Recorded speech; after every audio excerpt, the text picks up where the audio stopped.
다 같이 기도하겠습니다. 하나님 아버지, 주일을 맞이하여 우리가 각자의 처소에서 마음과 정성을 다해 예배를 드립니다. 세상을 창조하시고 다스리시는 하나님, 이 세상 영원부터 영원까지 스스로 계시는 하나님, 우리와 늘 함께 계시고 우리 길을 인도하시는 하나님, 우리의 죄를 용서하시고 우리를 포기하지 않고 다시 다 같이 기도하겠습니다. 하나님 아버지, 주일을 맞이하여 우리가 각자의 처소에서 마음과 정성을 다해서 예배를 드립니다. 세상을 창조하시고 다스리시는 창조자 하나님, 이 세상 영원부터 영원까지 스스로 계시는 하나님, 우리와 늘 함께 계시고 우리 길을 인도하시는 하나님, 우리가 죄를 회개할 때 우리를 포기하지 않고 용서해 주시는 하나님, 우리를 사랑하여 하나뿐인 아들을 내어주신 사랑의 하나님, 우리가 그러한 크신 하나님의 자녀임이 너무나 감사합니다. 우리 어린 친구들이 말씀으로 자라나게 하시고 하나님의 뜻에 순종하며 예배하는 모든 주의 어린이들이 되도록 축복해 주시옵소서. 사랑이 많으신 예수님 이름으로 기도합니다. 아멘. 오늘 제목은 스스로 계시는 분. 다 같이 성경 봉독하시겠습니다. 하나님이 모세에게 이르시되 나는 스스로 있는 자이니라. 또 이르시되 너는 이스라엘 자손에게 이같이 이르기를 스스로 있는 자가 나를 너희에게 보내셨다 하라. 출애굽기 3장 14절 말씀. 아멘. 미국 항공우주국 나사에서는 화성 탐사를 떠나는 우주 비행사들을 대상으로 실험을 했어요. 우주선에서 오래 지낼 경우 그들의 몸에서 일어날 여러 가지 변화들을 알아보려 했지요.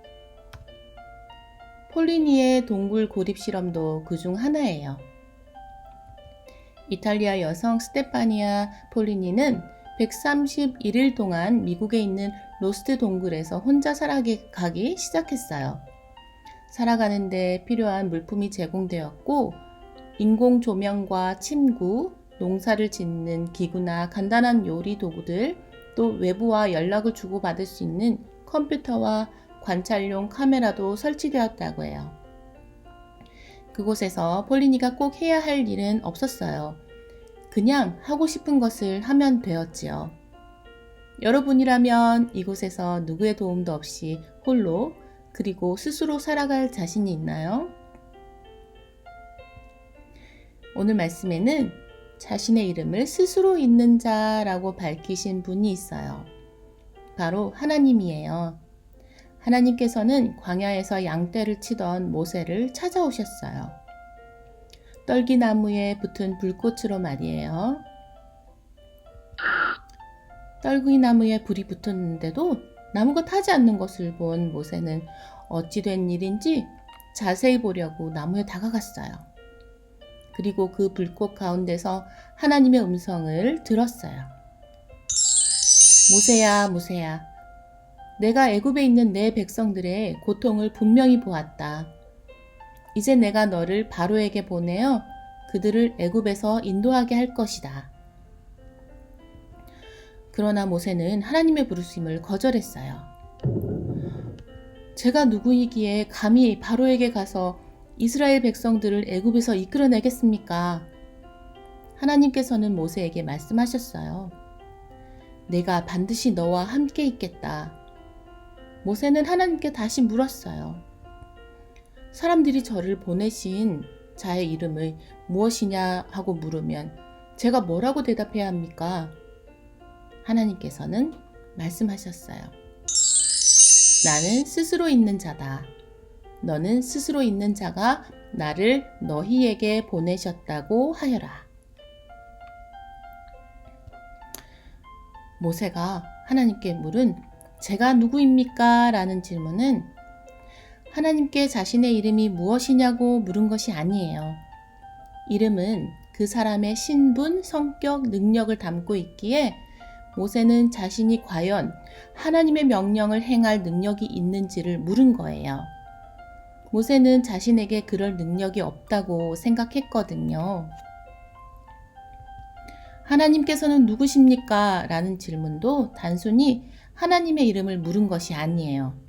하나님께서 과연 이스라엘 백성을 애굽에서 구원할 만한 능력을 가지신 분인지를 물은 것이지요. 당시 이스라엘 백성들은 430년 동안 애굽의 지배를 받았어요. 그 오랜 시간 동안 가장 강력한 나라였던 애굽이 믿는 신들을 과연 누가 쓰러뜨릴 수 있을까요? 그래서 모세는 이스라엘 백성을 대신해 하나님께 물었어요. 하나님께서는 어떤 분입니까? 애굽의 강력한 신들 앞에서 무엇을 하실 수 있습니까? 그러자 하나님께서 모세에게 자신을 이렇게 소개하셨어요. 나는 스스로 있는 자이다. 이것은 무슨 의미일까요?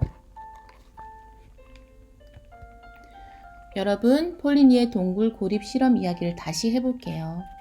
실험 결과는 어땠을까요? 폴리니의 몸은 깊이 병들었어요.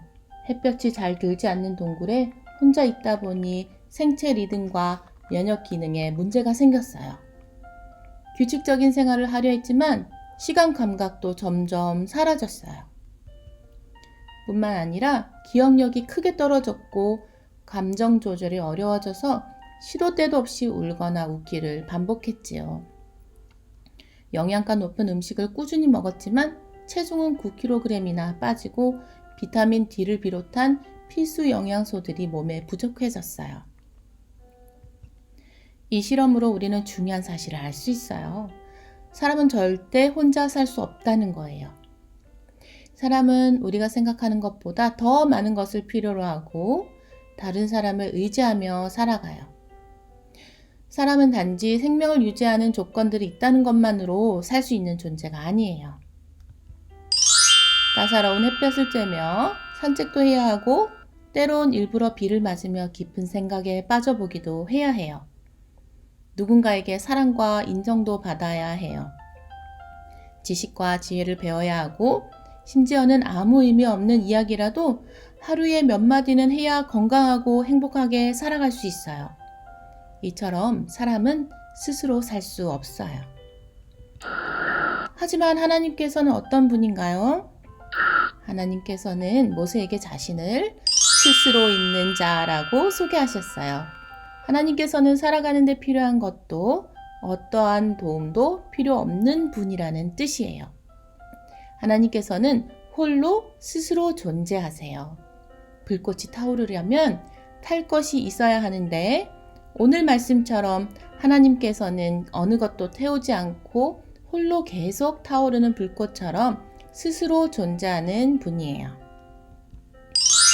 또한 하나님께서는 항상 존재하시는 분이에요.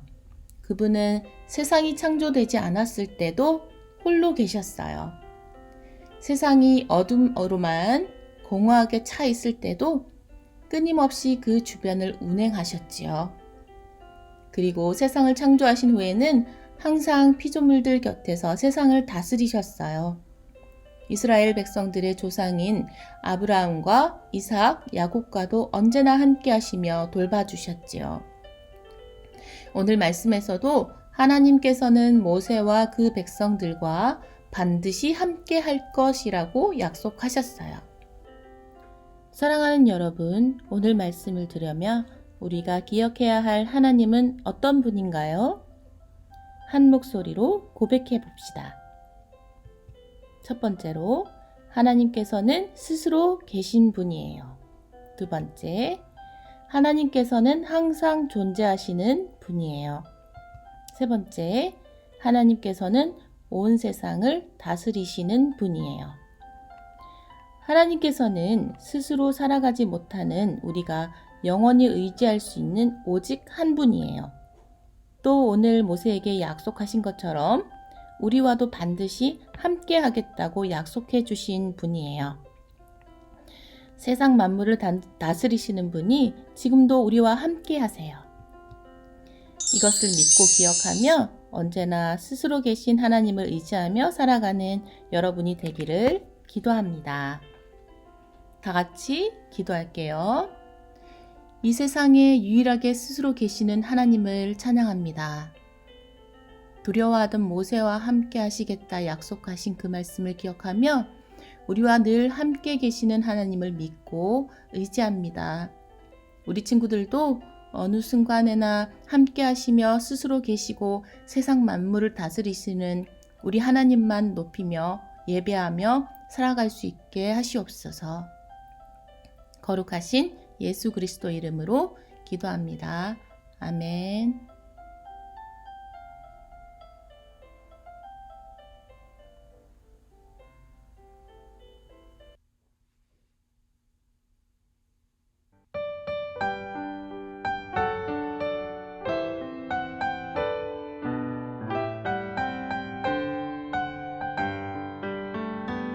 우리 자